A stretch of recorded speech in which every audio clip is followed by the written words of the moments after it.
नमस्कार।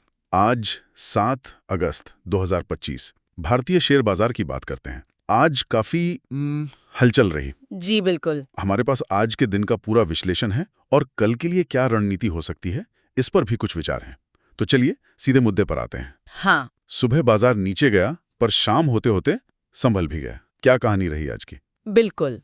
देखिए, आज निफ्टी 50 करीब 24,596 पर बंद हुआ और सेंसेक्स वो लगभग 80,623 के आसपास। अच्छा। दोनों में ही मतलब बहुत मामूली बढ़त देखने को मिली। दिलचस्प बात यह है कि ये जो बढ़त थी वो दिन के आखिरी घंटे में आई। आखिरी घंटे में? हाँ, जिसका एक बड़ा कारण साप्ताहिक डेरिवेटिव्स की जो एक्सपायरी होती है उससे जुड़ी खरीदारी थी। अच्छा, एक्सपायरी इफेक्ट। लेकिन शुरुआत में वो जो गिरावट आई, वो क्यों?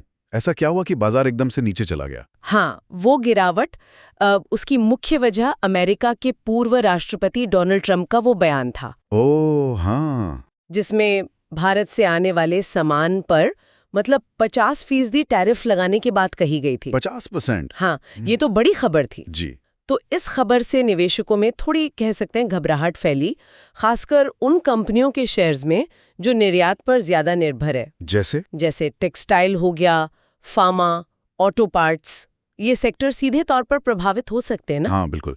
तो फिर बाजार ने वापसी कैसे की? मतलब सिर्फ एक बयान पर इतनी जल्दी रिकवरी, ये थोड़ा अजीब नहीं? नहीं, देखिए यहाँ दो बातें हुई। एक तो बाजार में कहीं ना कहीं ये उम्मीद जगी कि शायद भारत और अमेरिका के बीच व्यापार को लेकर बातचीत फिर से शुरू हो सकती है। अच्छा, बातचीत की उम्मीद? हाँ, कि शायद ये टैरिफ वाली बात आगे ना बढ़े। और दूसरा, कुछ खास सेक्टर्स में अच्छी खरीदारी देखने को मिली। कौन से सेक्टर्स? जैसे आईटी, फार्मा और मिड कैप शेयरों में इन्होंने बाजार को गिरने से संभाला और ऊपर लाने में मदद की। समझ गया। तो ये बाहरी खबरें और थोड़ी उम्मीदें, इनका मिलाजुला असर था। अब जरा तकनीकी चार्ट्स पर नजर डालते हैं। निफ्टी के लिए क्या संकेत मिल रहे हैं? हाँ, तकनीकी तौर पर अगर देखें तो निफ्टी के लिए 24,550 का स्तर वो काफी अहम सपोर्ट बन गया है। 24,550? ठीक है जी। अगर बाजार इससे नीचे फिसलता है तो फिर गिरावट बढ़ सकती है और 24,350 या शायद 24,200 तक भी जा सकती है। ओह, और ऊपर की तरफ रुकावट कहाँ दिख रही है? ऊपर की तरफ 24,700 से 24,800 का जो दायरा है वो एक रुकावट मतलब रेजिस्टेंस की तरह है। 24,700 से 800? हाँ, अगर निफ्टी इसे पार करता है तभी बाजार में कोई मजबूती लौटेगी। और इंडिकेटर्स क्या कह रहे हैं, जैसे आरएसआई? आरएसआई जो बाजार की अंदरूनी ताकत दिखाता है वो 53.1 पर है। मतलब न्यूट्रल है, न ज्यादा मजबूती न ज्यादा कमजोरी। ठीक है, बीच में। हाँ, हालांकि एक और इंडिकेटर है मैकडी, वो मोमेंटम में बदलाव को पकड़ता है। वो हल्का सा बेचने का संकेत दे रहा है, बहुत मजबूत नहीं पर हाँ हल्का सा। तो कुल मिला के तकनीकी तस्वीर थोड़ी सी सावधानी बरतने वाली लग रही है। मतलब न्यूट्रल टू बेरिश कह सकते हैं, सतर्क रहना जरूरी है। समझ गया। लेवल्स बहुत महत्वपूर्ण हैं। तो इन संकेतों के आधार पर कल यानी 8 अगस्त के लिए क्या रणनीति सोची जा सकती है? ट्रेडर्स क्या करें? देखिए, रणनीति काफी साफ है लेवल्स के हिसाब से। अगर निफ्टी 24,700 के ऊपर टिकता है, मतलब होल्ड करता है, तो खरीदारी के मौके बन सकते हैं। पहला लक्ष्य 24,850 और फिर शायद 25,900 तक भी जा सकता है। लेकिन स्टॉप लॉस जरूर ध्यान में रखें, करीब 24,600 का। ओके, ये हुई ऊपर जाने की बात। और अगर नीचे गया तो? दूसरी तरफ अगर निफ्टी 24,550 के नीचे जाता है, जो कि अहम सपोर्ट है, हाँ, तो बिकवाली का दबाव बन सकता है। उसमें फिर 24,350 और 24,200 तक के लक्ष्य देखे जा सकते हैं।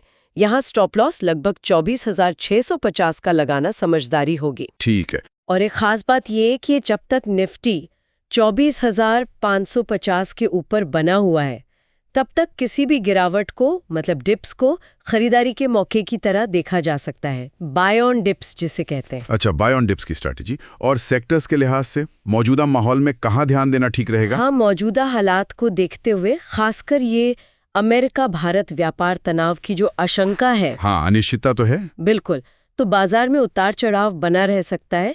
ऐसे में फार्मा, आईटी, एफएमसीजी जैसे जो डिफेंसिव सेक्टर्स हैं डिफेंसिव सेक्टर। जी, उन पर नजर रखना बेहतर हो सकता है। ये वो सेक्टर्स हैं जिन पर आमतौर पर बाजार की बड़ी उथल-पुथल का असर थोड़ा कम होता है। सही है। तो कुल मिलाकर आज बाजार ने बाहरी दबाव झेला, फिर वापसी भी की, लेकिन तकनीकी संकेत मिले जुले हैं और थोड़ी सावधानी बरतने को कह रहे हैं। बिल्कुल। कल के लिए 24,550 और 24,700 ये दो स्तर काफी अहम रहने वाले हैं। जी बिल्कुल। और यही एक गहरी बात सोचने वाली है ना? हम अक्सर ये टैरिफ जैसी खबरों पर बाजार की तुरंत प्रतिक्रिया देखते हैं, जो स्वाभाविक भी है। वो तो होता ही है। लेकिन क्या ये स्थिति हमें भारत की अर्थव्यवस्था के मतलब अमेरिका को होने वाले निर्यात पर हमारी निर्भरता के बारे में कुछ बड़ा सोचने पर मजबूर नहीं करती? ये एक बड़ा सवाल है। हाँ, ये रोज के आंकड़ों से परे एक लंबी अवधि का सवाल है कि इस निर्भरता का हमारी आर्थिक स्थिरता पर क्या असर है। इस पर विचार करना जरूरी है। सही कहा आपने। चलिए, इसी विचार के साथ आज की चर्चा समाप्त करते हैं। और हाँ, याद रखें, यहाँ दी गई सारी जानकारी सिर्फ शैक्षिक उद्देश्यों के लिए है। जी हाँ। अपने पैसे से जुड़ा कोई भी फैसला लेने से पहले किसी